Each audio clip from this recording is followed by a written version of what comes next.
podemos observar que Sofonías va a mezclar, si lo quieren llamar así, entrelazar el juicio que viene por Babilonia y lo que nosotros conocemos, que es la gran tribulación. Recordemos que Sofonías escribe alrededor del año 621, 626 antes de Cristo. Y luego citamos a Habacuc en el año aproximadamente 605. Pero Daniel, que es el que nos da con mayor detalles la gran tribulación, es escrito mucho después de Sofonías. Ezequiel, que es otro que nos da mucho acerca de ese tiempo, también es escrito después. Así que debemos de recordar que Sofonías nos da idea también de la gran tribulación, pero hay algo que conocemos como la revelación progresiva. El Señor le da revelación a Sofonías y entra a dar más detalles en el libro de Daniel o de Ezequiel. También hablamos de que el libro de Sofonías viene un juicio, pero no se menciona a los caldeos. Y ese es un punto importante de recordar. Principalmente porque los caldeos en esa época, si bien estaban comenzando a tener un buen auge, no habían sido la potencia que iban a llegar a ser después. Así que es un punto importante y claro, los judíos pensaron en un buen tiempo que este juicio venía de la mano de Egipto. Y la realidad es de que la nación, hermanos, ¿qué nación hubiera usado Dios para el juicio? No es lo más importante. Lo importante es de que es un juicio que viene de parte de Dios. Y en ese juicio de parte de Dios, sí es importante ver que Él tiene el control. En el capítulo 1, sobre todo, se llama el juicio a Judea o a Israel, a Jerusalén. Leemos el versículo 4, extenderé mi mano sobre Judá. Y es importante observar que es un castigo hacia Israel o hacia Judá, que era lo que había quedado de Israel, ¿verdad? Y luego en el capítulo 2 viene también el juicio sobre otras naciones. No sin antes llamar al arrepentimiento, pero luego viene el juicio a otras naciones. Y luego en el capítulo 3 nos da un poco acerca de la cautividad de Israel, pero no se queda en un juicio de destrucción, sino también le da la esperanza al pueblo de Israel sobre su restauración. Y nosotros sabemos por la historia que hubo una restauración cuando ellos regresaron del cautiverio, pero después de la gran tribulación también va a haber una restauración ahí sí definitiva del pueblo de Israel. No es solo destrucción y destrucción todo, sino que también nos da la esperanza de la restauración. Y en el capítulo 1, hermanos, lo que debemos de recordar y de observar es la actitud del pueblo de Israel. Y eso debe de darnos un ejemplo a nosotros de cómo es que Dios no quiere que nos comportemos. ¿Cómo es que Dios no quiere que nos comportemos? El Señor habla de actitudes puntuales acerca de lo que Él va a destruir y por qué lo va a destruir. Y no es que solo sea ahí Israel a Israel porque es el pueblo que Dios le dio un pacto, no, es porque es en contra de la voluntad del Señor. Y nosotros debemos de evitar estos actos que el pueblo de Israel tenía, que no glorificaban a Dios. Es sumamente importante ver esto. Sobre todo lo que nos hablan los primeros versículos es de que ellos tenían una religión llena de ritos, actos que el Señor había mandado, pero en su corazón seguían en la idolatría. Y hablamos de que no debemos de, como cristianos, ser solo personas de una apariencia cristiana, sino que debemos de buscar cambiar nuestro corazón. Y voy a decirles algo, hermanos, el cambio interno no es solo de, sí, yo cambié mi corazón. Ese cambio interno, si es que se hizo, se debe de ver reflejado. Aquí va a regañar a los príncipes por tener una apariencia extraña. Pero no seamos personas solo religiosas, sino que actuemos desde el cambio que el Señor obra en nuestro corazón hacia el exterior. Pero es la apariencia que tenían ellos. Hablamos de las reformas de Josías, que él quitó toda la idolatría, pero el pueblo de Israel, con todo y lo bueno que eran las reformas de Josías, no cambió el corazón. Podían ya no ir a los lugares altos de adoración a Baal, pero salían a su terraza, miraban las estrellas y las adoraban. Por eso viene el juicio de Dios. Y vamos a comenzar entonces desde el versículo 7 con ese contexto a ver el texto. Padre, te adoramos y Señor, permítenos comprender tu voluntad, lo que aquí te has revelado.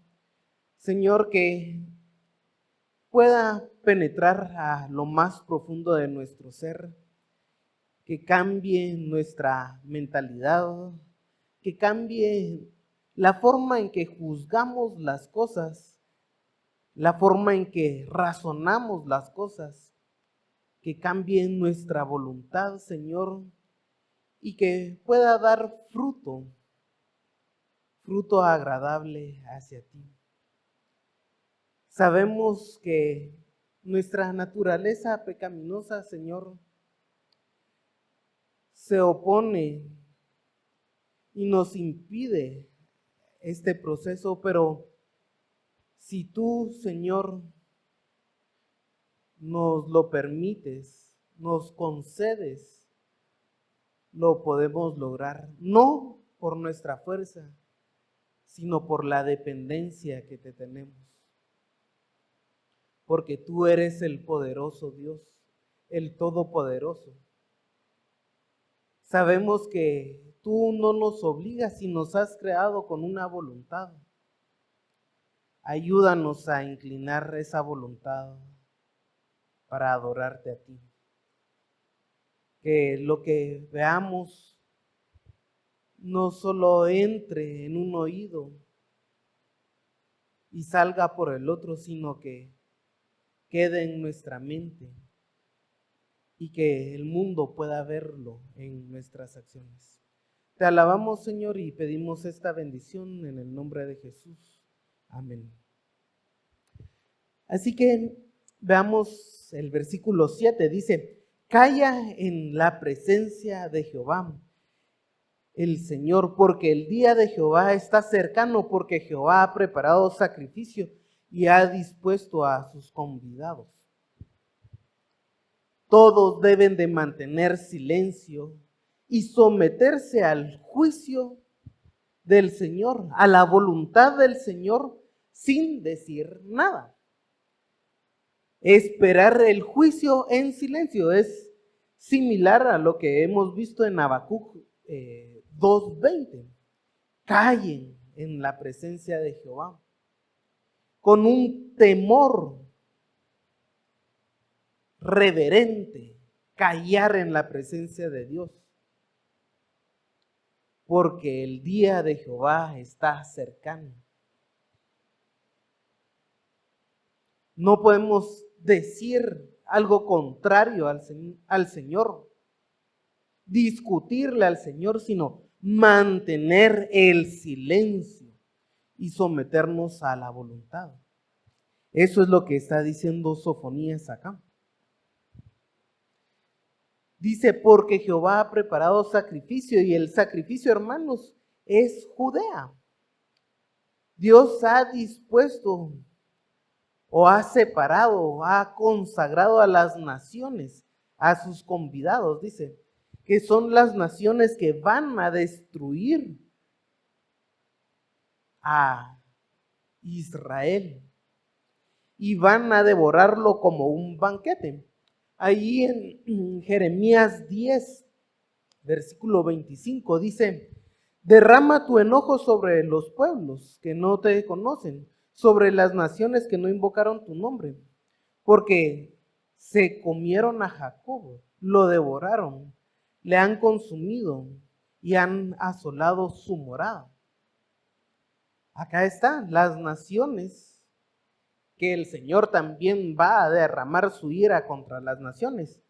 Esas naciones comen o devoran a Jacob, a Israel.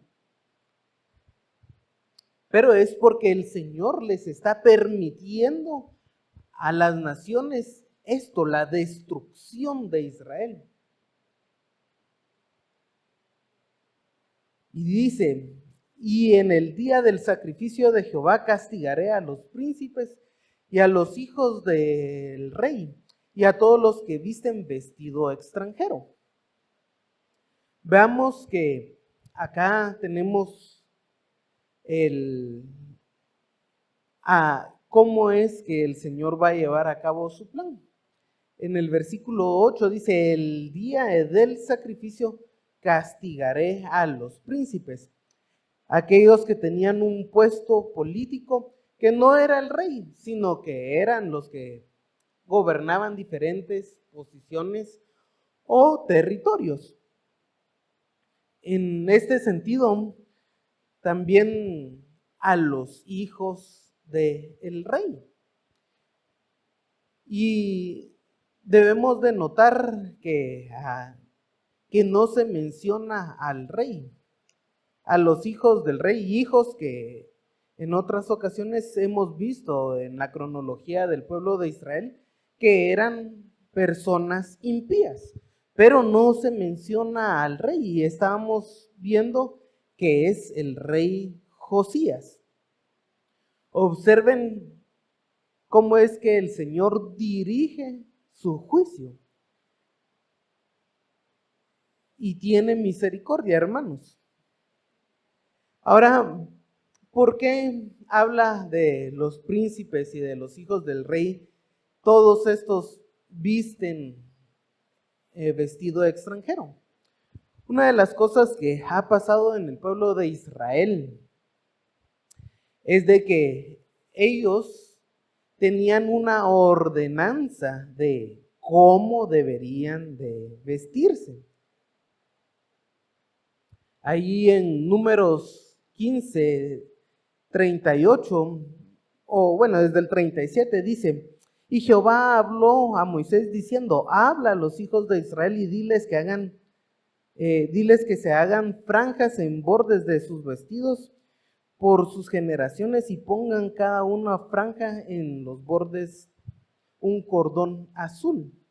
Y os servirá la franja para cuando veáis, os acordéis que todos los mandamientos de Jehová, para ponerlos en obra. Y no miréis en pos de vuestros corazones y de vuestros ojos, en pos de los cuales os prostituyáis, para que os acordéis y hagáis todos los mandamientos y seáis santos a vuestro Dios.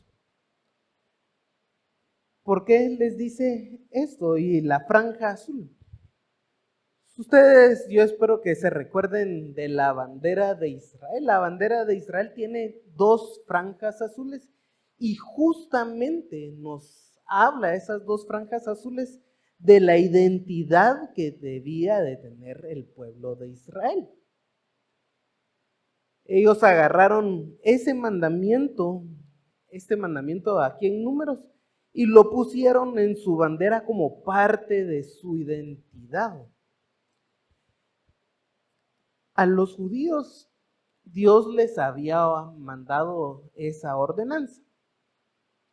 Y una de las cosas que constantemente pasaba es de que llegaba a Egipto, llegaba a Siria, llegaba a Babilonia, y en vez de mantener su identidad, que se veía reflejado en su vestir, ellos tomaban las vestiduras de Egipto, las vestiduras de Asiria. Entonces, habían perdido su identidad. Y eso se miraba reflejado en su vestir. Esto es lo que habla del vestido extranjero. Por la influencia de las naciones, un testimonio para quedar bien con aquellos que eran la potencia. Puede que también se refiera a vestiduras de los sacerdotes impíos. Sin embargo, yo me inclino más por esa influencia que tenían a las naciones.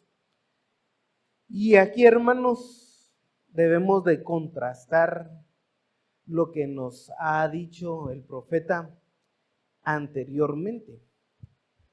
Porque en efecto,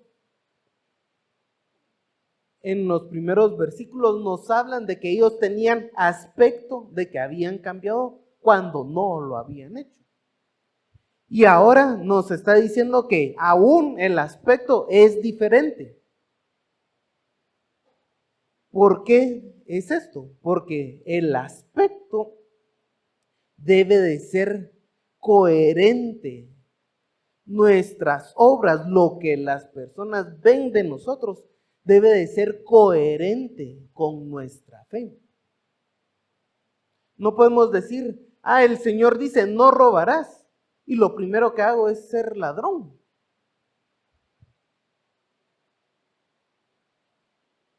Y ese aspecto se ve reflejado. Ahora, con las ideas del posmodernismo, nos dicen: la apariencia no importa. Usted vístase igual. Si viene en pijama a la iglesia, el Señor va a oír su oración en pijama. Que aquí parece usted un rockero, un reggaetonero, véngase a la iglesia, así más atractiva va a ser la iglesia para las personas. Hagamos atractiva la iglesia y perdamos nuestra identidad. Perdamos nuestra identidad.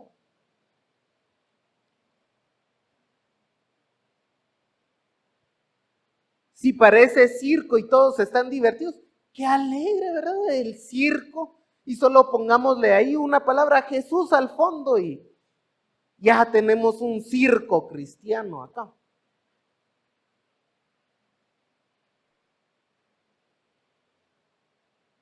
Y así como el pueblo de Israel perdió su identidad, nosotros también perdemos nuestra identidad.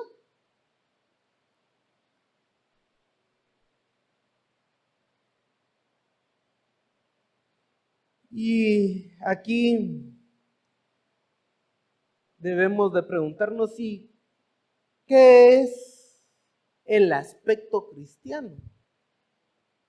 ¿Cómo se ve un cristiano? Tenemos que llevar un crucifijo o un pescadito en el cuello y digan, este es cristiano porque tiene un pescado en el cuello. En el carro ponemos un pececito, ahí manejamos mal, pero con el pececito en el carro. Eso es la identidad cristiana. En vez de decir hola, decir bendiciones, hermano, ¿cómo está? Se despide, bendiciones, hermano. Eso es un cristiano.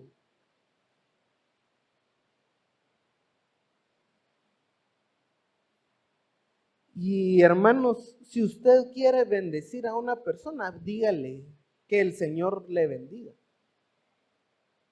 Pero si vamos a utilizar la palabra bendición en vez de decir hola, ahí pierde el significado.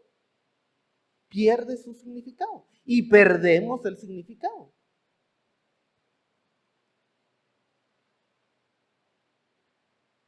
¿Acaso Dios no nos oye si venimos en pantaloneta a la iglesia? Les voy a decir que sí, nos va a escuchar. Pero la formalidad que debemos de tener en un culto al Señor no es para venir en pantaloneta.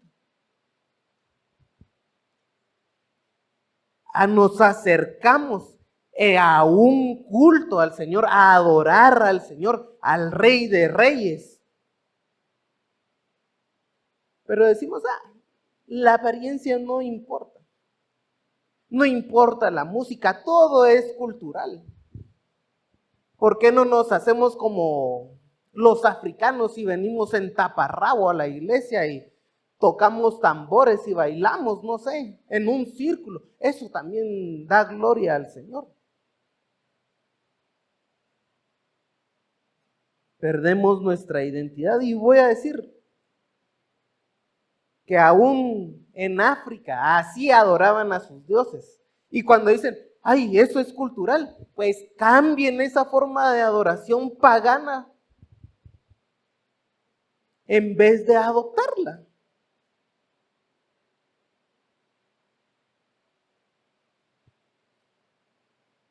Como aquí en Guatemala es cultural, hasta es patrimonio intangible de la humanidad, las procesiones.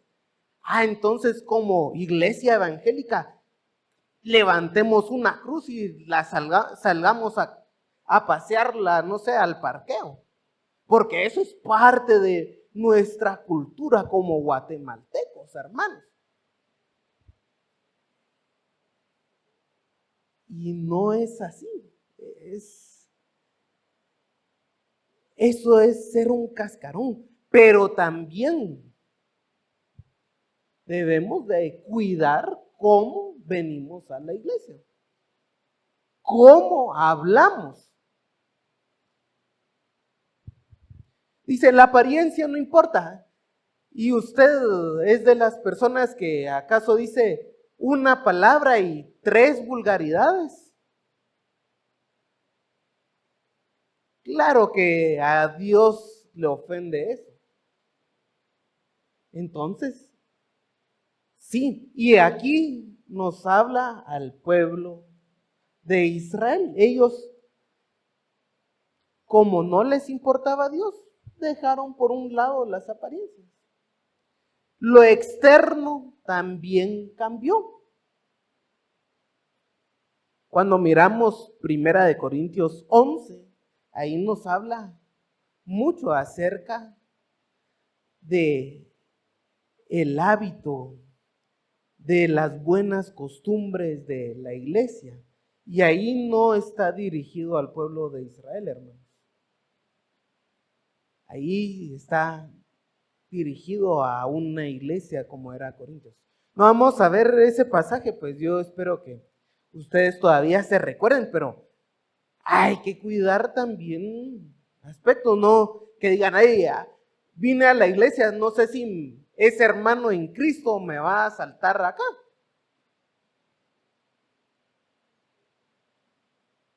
Pero esa apariencia nace del interior. No seamos solo apariencia. No seamos solo apariencia. Pero que nuestro ser se vea reflejado en lo exterior. Y no es solo la apariencia, nuestras obras, hermanos.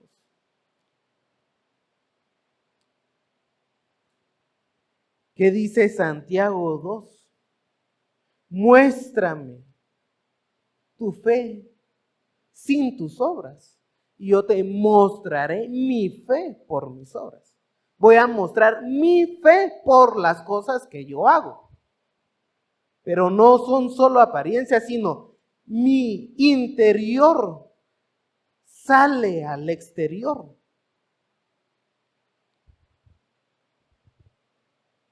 Les recuerdo siempre ahí en Levítico 16 que al Señor hasta los calzoncillos del sumo sacerdote tenía que tener de lino blanco el sumo sacerdote, porque al Señor sí le importan esas cosas.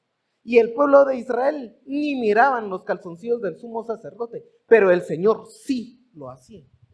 Y tenía que obedecer por amor al Señor. Si no era solo un rito que nadie miraba. Pero es el interior que se está dando a conocer en el exterior. Así que las formas son muy importantes. Y si las ideas posmodernas es de, a mí qué me importa, yo hago lo que quiera. El cristianismo no es así. No es así. Versículo 9. Asimismo castigaré en aquel día todos los que saltan la puerta, los que llenan las casas de sus señores de robo y de engaño. Y aquí les comparto algo de John Walton, que nos dice esto de saltar la puerta. Dice, los accesos a menudo se consideraban sagrados y vulnerables a la vez.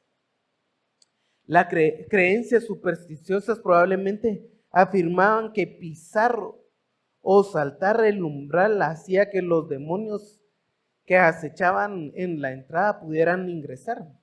Supersticiones similares permanecieron en el cercano y lejano Oriente, desde Siria hasta Irak y China. Entonces tenían esa superstición. Si toco el umbral de la puerta, el acceso, entonces me van a perseguir un demonio y me va a crear mala suerte. Eran supersticiosos los judíos. Y hermanos, a veces también hay creencias supersticiosas en la iglesia. Por ejemplo, tenemos aquí en Guatemala el mal de ojo. Hace unos meses encontré a una señora que iba con su cruz ahí demostrando que era cristiana y me dice, qué bonito su bebé, pero tenga cuidado porque le puede dar mal de ojo. de tan bonito que es que le va a dar mal de ojo y pásele un huevo y no sé qué otras cosas. Y bueno, dice uno, tal vez la cruz no significa que sea evangélica. En un medio evangélico me dijeron lo mismo. Ay, si su hijo está inquieto, póngale un huevo debajo de la cama, porque así se le quita el mal de ojo. Y hermanos, ¿qué está pasando con las supersticiones? Son supersticiosos. Eso como un ejemplo de supersticiones que hay en nuestro país. Pero hay personas que creen que pasar debajo de la escalera es de mala suerte, quebrar un espejo es de mala suerte. No voy a la iglesia porque es viernes 13, entonces ni me conecto. No es así, hermanos. Todas son supersticiones y con la idea de no hay que creer ni dejar de creer, porque sabiduría tenemos ancestral. Y así era el pueblo de Israel, supersticioso. Saltaban la puerta, pero lo interesante, hermanos, es de que ¿para qué saltaban la puerta? Para llenar la casa de los señores de robo y de engaño. Creían que venía la mala suerte, pero era para hacer un mal.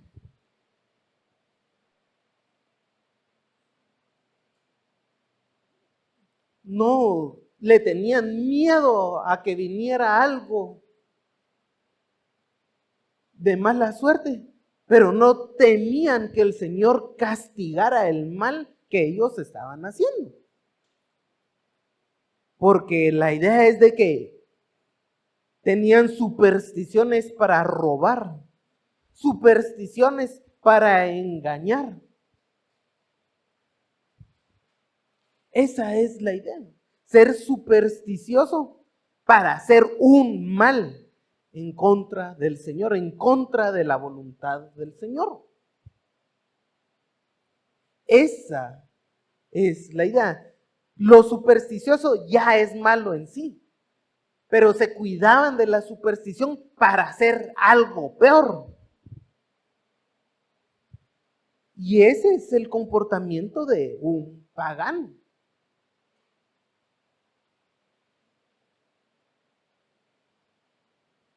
Dice el versículo 10, y habrá en aquel día, dice Jehová, voz de clamor desde la puerta del pescado y aullido desde la segunda puerta y gran quebrantamiento desde los collados.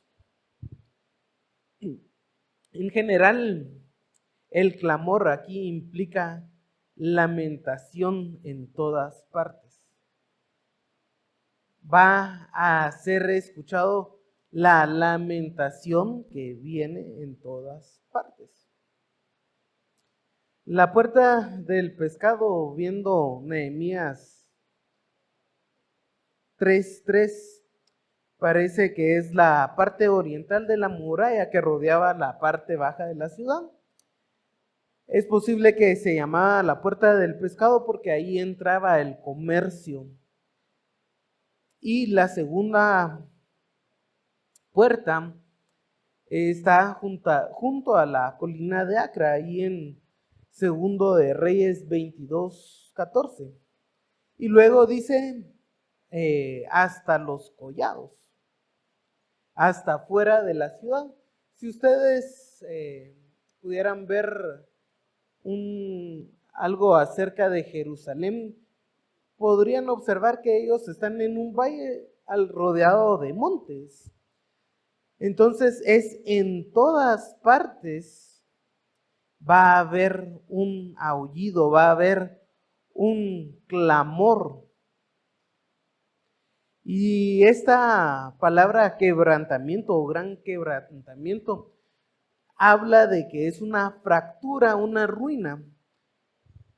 esta palabra es utilizada para quebrar el trigo y el cereal. Los mataban hasta hacerlo pedazos,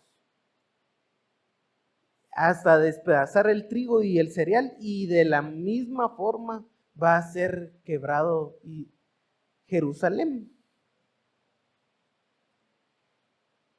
La idea siempre es de que ese clamor, ese gran quebrantamiento va a ser también así como el trigo cuando se azota, hace ruido.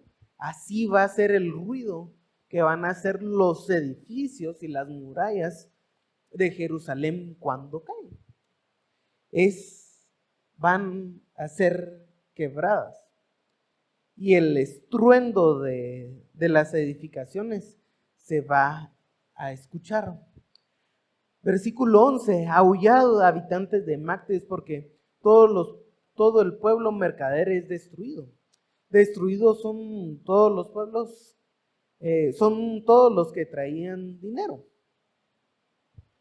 Al principio habla contra el gobierno impío que había, y ahora va a hablar también contra los mercaderes. El mercado estaba en una hondonada, en una parte baja, y son las personas que tenían posesiones, y lo que nos está diciendo es de que tanto el gobierno, los príncipes y los hijos del rey, como los mercaderes que tenían posesiones, todos ellos no iban a tener la posibilidad de salir. Por eso iban a estar aullando, sufriendo, clamando, aullando como lobos. Esa es la idea. Y todos esos dos grupos tenían la posibilidad económica para escapar, para esconderse, para aguantar. ¿Y qué pasa con aquellos que no tienen nada? Menos posibilidad tendrían. Entonces va a ser una destrucción completa y nadie va a quedar a salvo del juicio que el Señor le manda.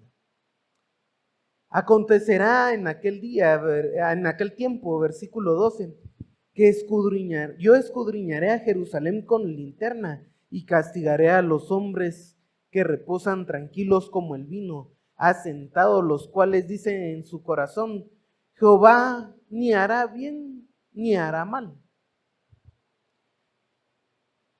Esto de escudriñar con linterna, hermanos, o con candela, implicaba una búsqueda minuciosa en la casa, en todas partes, en los escondrijos. Un ejemplo tenemos ahí en una parábola en Lucas 15:8. Dice, ¿o qué mujer tiene 10 dracmas? Si pierde una, no enciende la lámpara, barre la casa y busca con diligencia hasta encontrarla. ¿Por qué es este versículo ejemplo? Porque una mujer pierde y para buscar minuciosamente enciende la lámpara, barre, hace limpieza, busca con diligencia.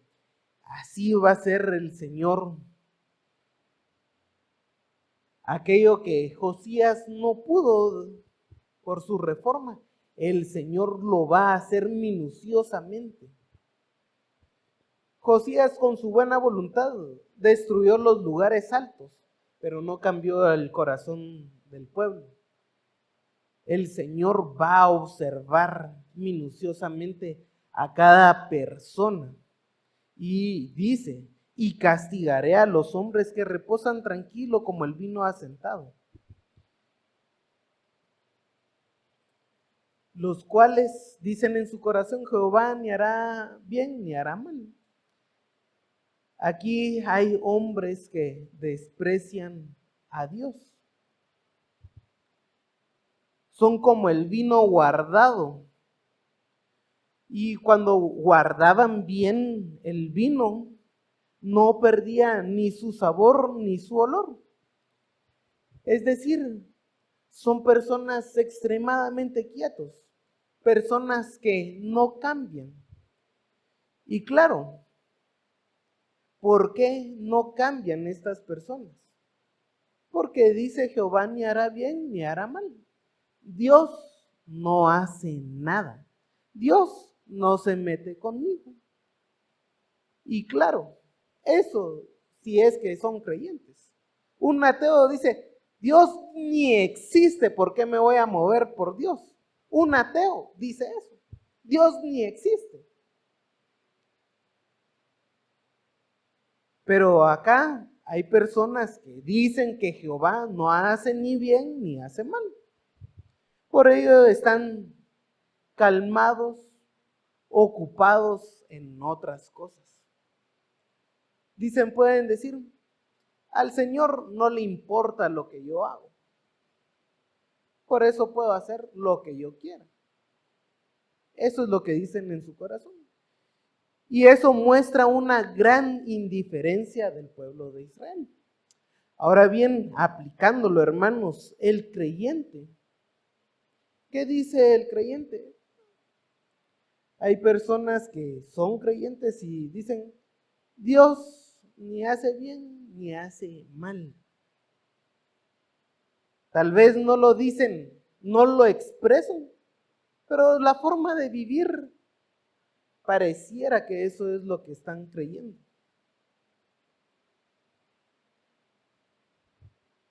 Algunos que dicen, como soy salvo por fe, puedo sentarme y estar calmado, que Dios no va a juzgar absolutamente nada de lo que yo hago.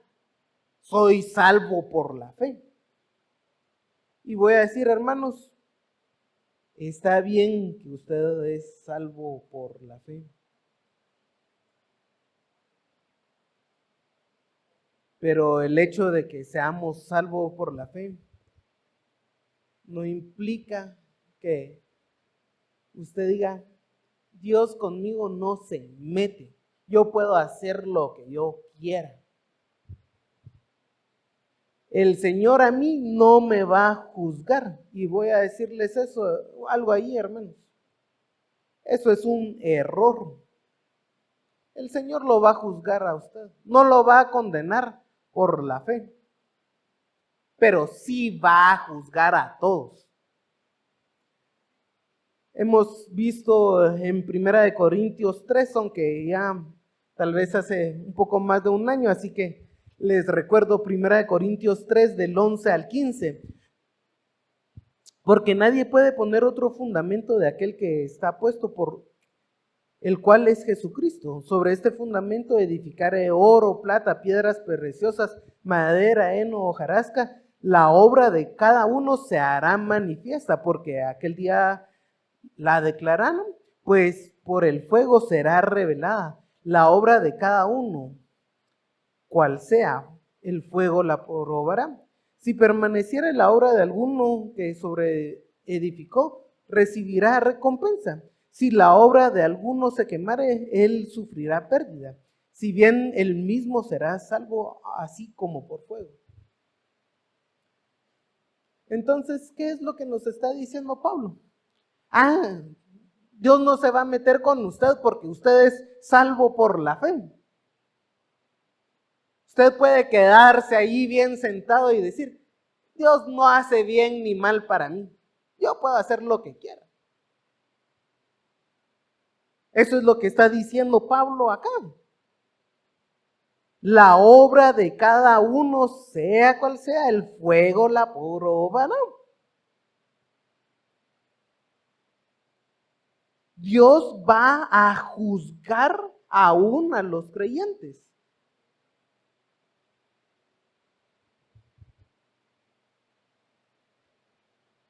Y nosotros como creyentes cristianos, como hijos de Dios, no podemos decir que Dios es indiferente con nosotros. Que como somos salvos por la fe, ¿qué me importa lo que yo hago?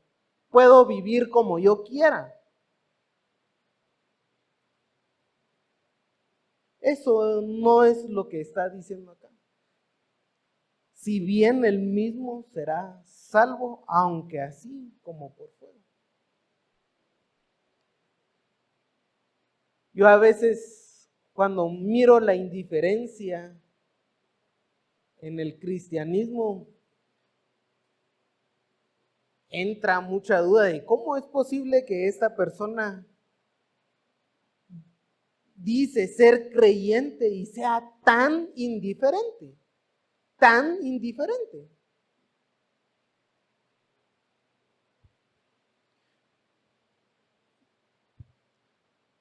Porque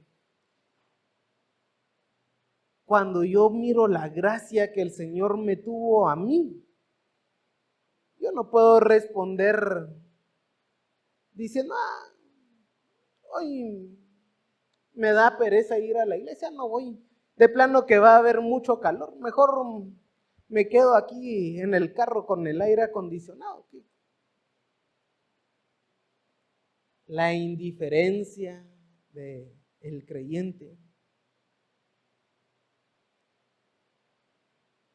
Y cuando yo miro lo que el Señor ha hecho en mi vida, la misericordia que Él ha tenido,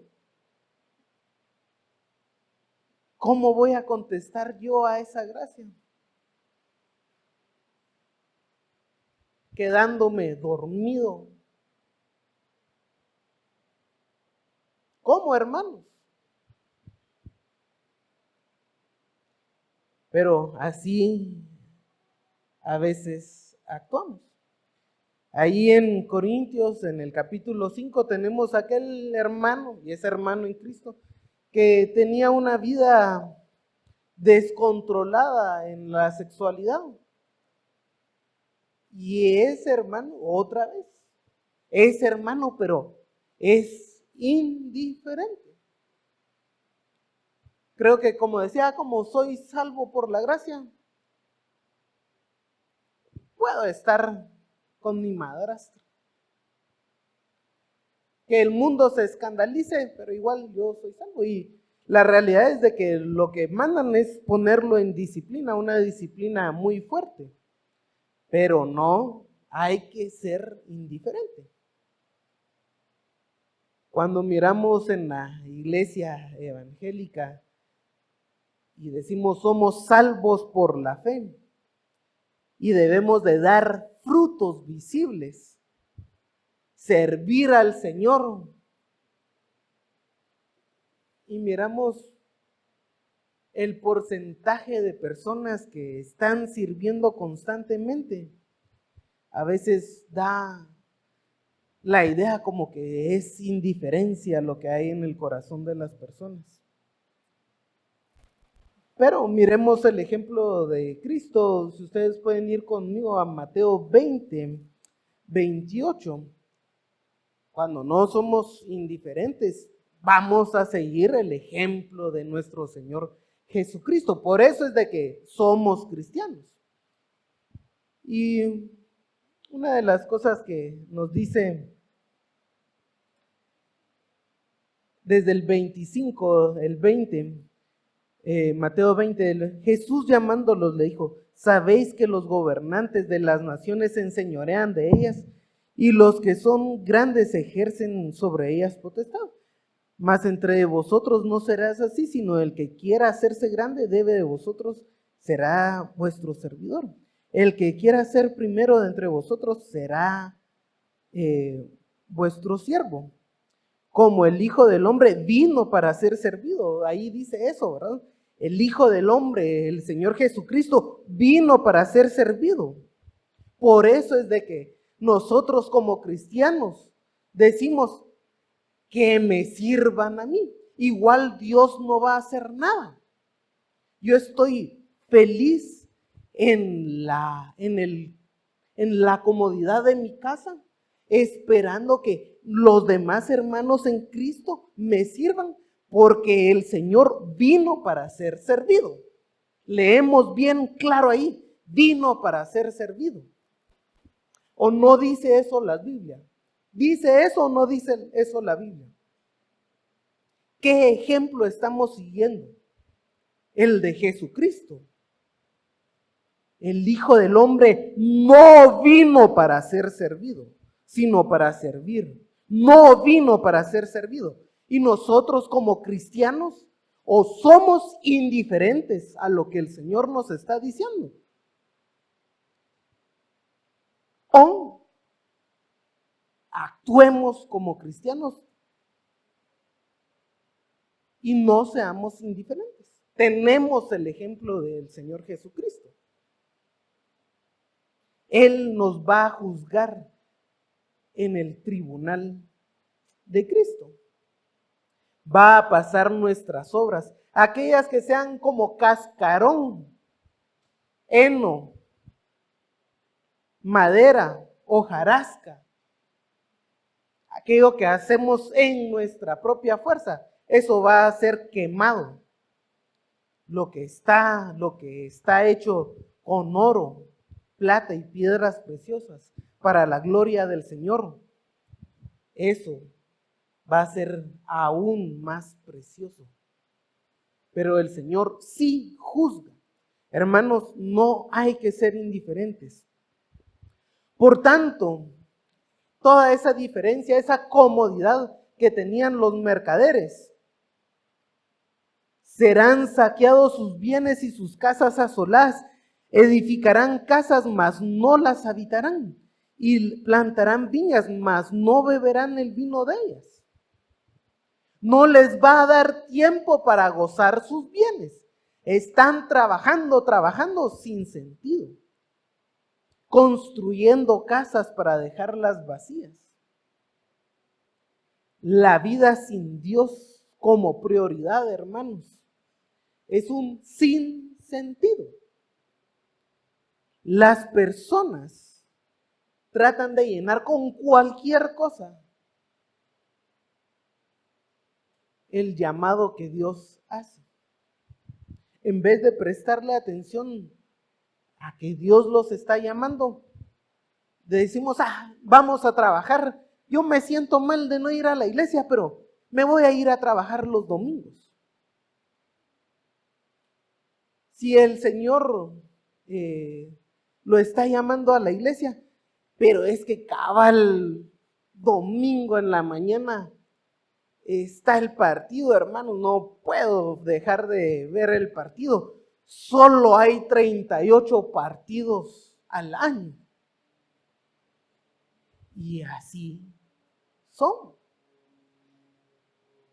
Las personas aquí se plantaban sus viñas, edificaban casas, todo un sinsentido, en vez de dedicar su vida al Señor.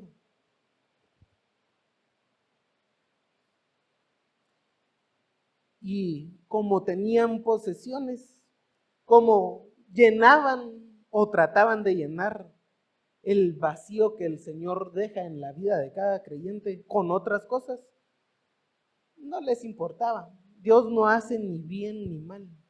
Y lo que les dice es, cercano está el día grande de Jehová, cercano y muy próximo.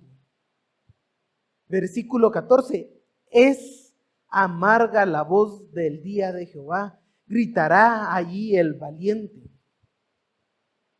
Calvino nos dice que debemos de destacar 3 elementos. Uno, el día de Jehová, que implicaba el juicio, y de eso se trata todo Sofonías. La descripción de grande del día de Jehová implica que ese día va a ser aterrador. Aterrador es el día de Jehová. Grande en juicio, cercano y muy próximo. Nos dice, implica lo inmediato. Hay personas que viven impíamente. A ellos les gusta extender el tiempo para gozarse en sus pecados. Por ello, la advertencia de la cercanía. Pues al decirlo distante, entonces se sienten el alivio de no ser castigados. Cuando el incrédulo, hermanos, trata de extender su tiempo en el pecado. Imagínense una fiesta con borrachera, que nunca acabe la fiesta. Se terminó la fiesta, ahora hay un after party, después de la fiesta que siga la fiesta. Y esa es la idea. Por eso cuando dice cercano está ese día, es de que ya no van a extender la fiesta que tenían. Viene el juicio cercano. Y hermanos, si citamos o pusimos a Sofonías en la década 20 del siglo VII antes de Cristo, Babilonia llegó 15, 20 años después. Y tal vez 35 años después, o 40, destruyó Jerusalén. Y está cercano el día. Pero si nosotros decimos, ahí viene el Señor, el día del Señor está cerca. Y hay personas que se atreven a decir en 40 años, voy a vivir 10 años como impío o 30 años como impío y los últimos 10 me dedico al Señor. Ese es el pensamiento y es justamente por eso es de que hay que vivir como que ya viene el Señor, cercano está el día del Señor también para nosotros. Para ellos tardó 30, 40 años. Pero hay que aprovecharlo. Uno cuando dice 30, 40 años, es casi una vida entera. Pero debemos de actuar como que el día del Señor ya está cerca, es eminente. Y en contraste a los impíos que quieren extender su tiempo en el pecado, hermanos, un creyente debería de querer extender, gozarse en las cosas del Señor. Que nunca termine el servicio, que nunca termine el culto. Pero si ya son las 12, ya pasaron 2 horas, comenzamos a ver los relojes y decirle, bueno hermano, ya tiene que ir terminando porque ya es hora de que nos vayamos. En vez de gozarse, y aún hermanos, con lo que nos dice Sofonías, que era un regaño, un juicio para Israel y de lo cual debemos de aprender nosotros, no es un mensaje de usted es bueno, como en algunas otras iglesias. Ay, ve qué grande, qué hermoso es el hermano, qué crecimiento espiritual, no. Acá estamos hablando de cambiar para la gloria del Señor y en eso nos debemos de gozar también. Si tenemos un error, gocémonos en que vamos a cambiar y no extendámonos meditando en la palabra del Señor. En contraste a aquellos impíos, que la advertencia es que cercano está el día del Señor. Versículo 15, día de ira, aquel día de angustia, de apretamiento, día de alboroto, día de asolamiento, día de tiniebla, día de oscuridad, día de nublado y de entenebrecimiento, día de trompeta y de algaraza sobre las ciudades fortificadas y sobre las torres y sobre las altas torres. Acá viene una descripción del día del Señor. Y acá nos está hablando de una manera poética, utilizando la repetición día. En hebreo se mira mucho mejor algunas fracciones porque hasta se repiten las sílabas. Día, por ejemplo, Ebra, Shabra, Sha'ar, Mesuach, Soach. Entonces, es una forma poética y muy preciosa que Sofonías nos está diciendo. tal vez en el diccionario ustedes pueden observar que en muchas palabras terminan la palabra con aj, ¿verdad? Entonces está dando una poesía para hacer un énfasis en lo grande que es el día. Pero veamos, día de ira, una ira desbordante de parte de Dios. El día de la ira acá es la ira del Señor que va en contra de Israel. Aquel día de angustia y de aprieto. Y luego nos va diciendo agrupando de dos formas. Angustia en un peligro o en una aflicción. Angustia tiene la idea del grito de dolor.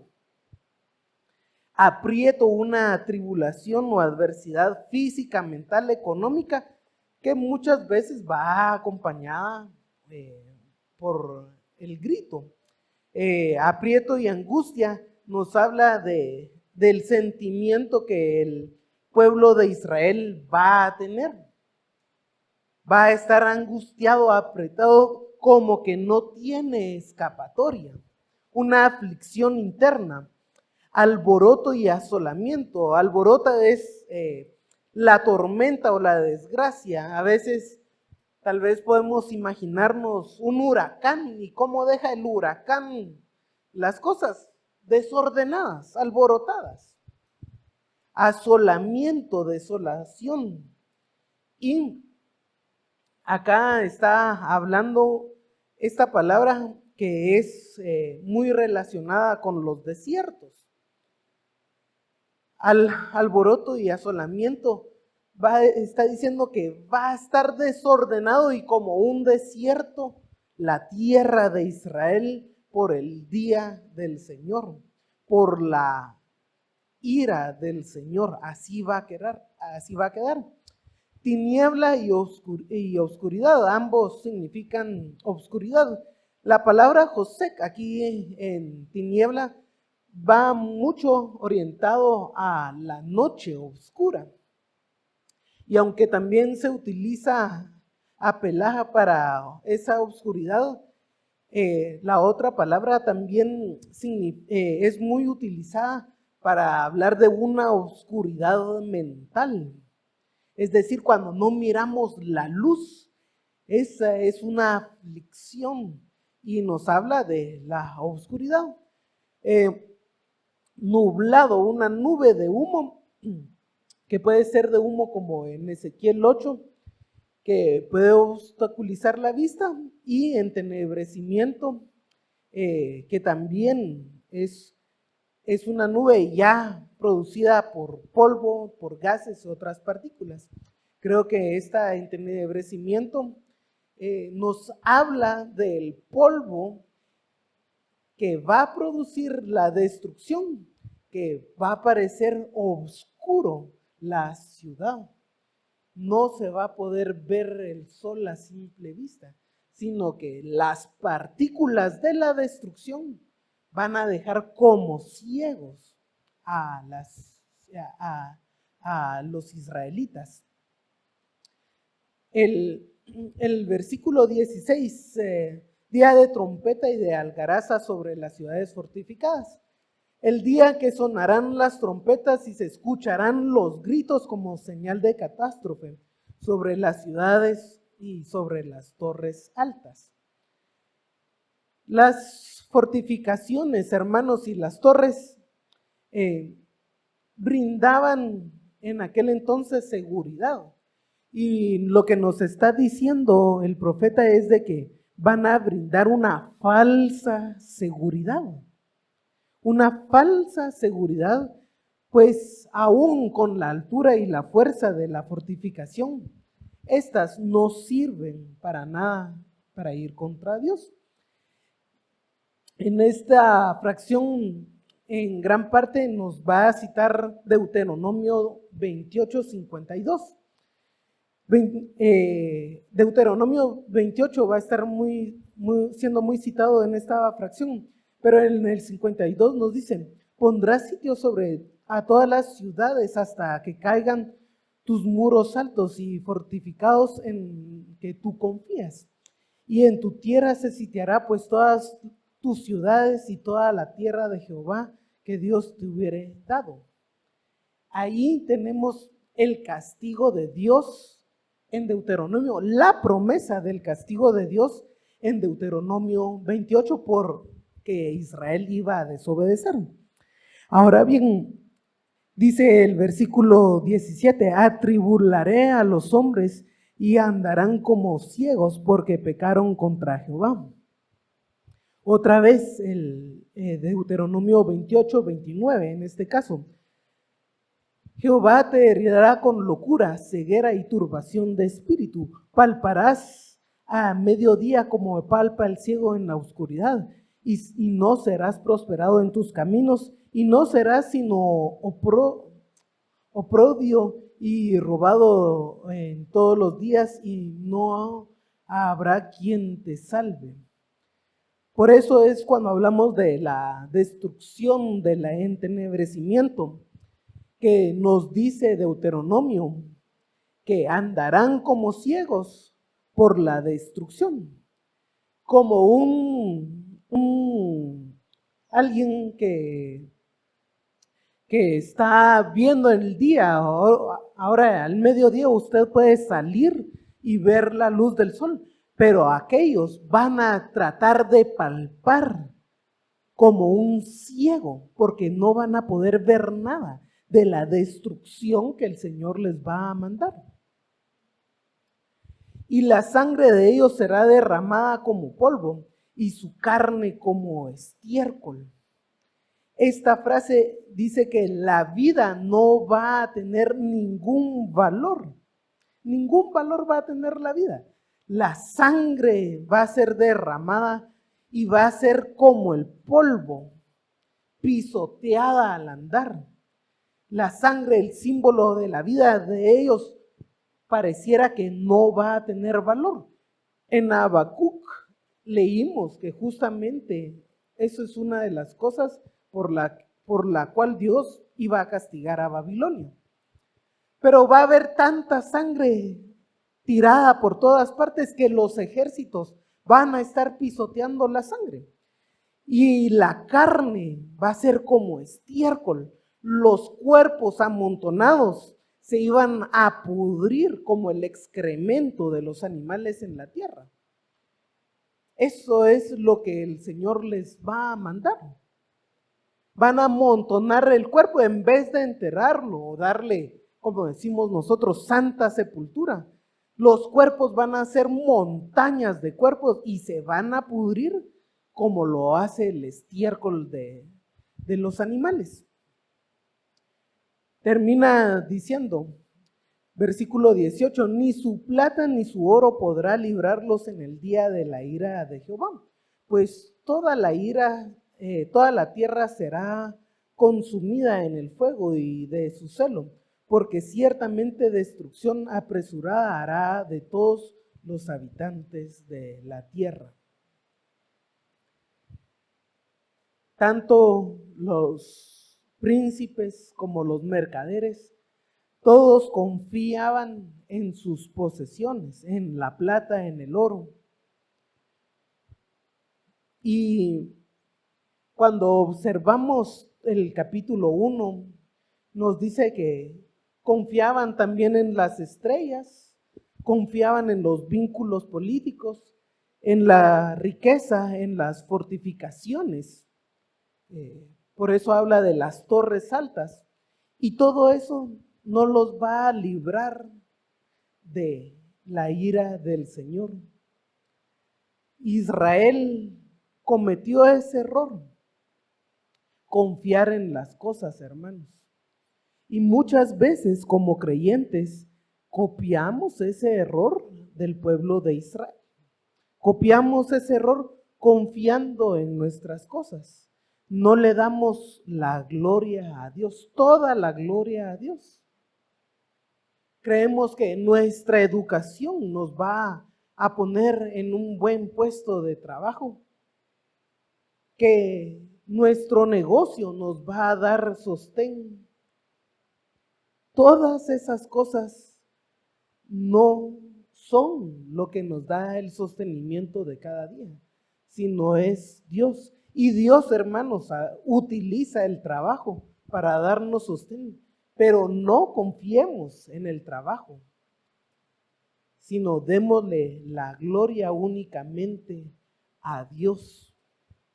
Al Señor sea toda la gloria. No digamos, mi trabajo y Dios va a hacer tal cosa. Mi puesto, mis conectes en el gobierno y Dios van a hacer tal cosa. Toda la gloria sea a Dios. Así que tenemos mucho por qué no copiar al pueblo de Israel. La independencia que el pueblo de Israel tenía del Señor es algo que no debemos de copiar. Debemos siempre ser dependientes de Dios.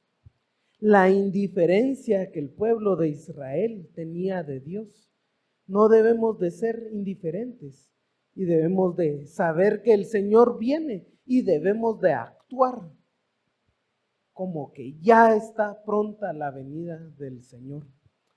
Así que, hermanos, gracias al Señor por el libro de Sofonías, por el ejemplo que tenemos de Israel, y todas las enseñanzas son para progresar en nuestra vida cristiana. Padre, te alabamos y glorificamos tu santo nombre. Te pedimos, Señor, que tú nos bendigas y nos guardes, que nos hagas cambiar, Señor, aquello malo que hacemos constantemente y que todo sea para tu gloria y tu honra. Que donde trabajemos, trabajemos para ti. Que nuestro ministerio sea un ministerio agradable a ti. Que no seamos indiferentes. Señor, si tenemos un corazón de piedra, tú transfórmalo en uno de carne que sea sensible a tu palabra. Y que nuestra vida cristiana no sea una apariencia de cristiandad, sino que sea el fruto, Señor, un fruto visible para las demás personas de que somos hijos tuyos. Te pedimos esta bendición acercándonos como hijos tuyos, que te amamos, que te honramos, que te respetamos, que ante tu presencia callamos con reverencia, pero nos acercamos pidiendo tu misericordia por la obra de tu Hijo en la cruz. Amén.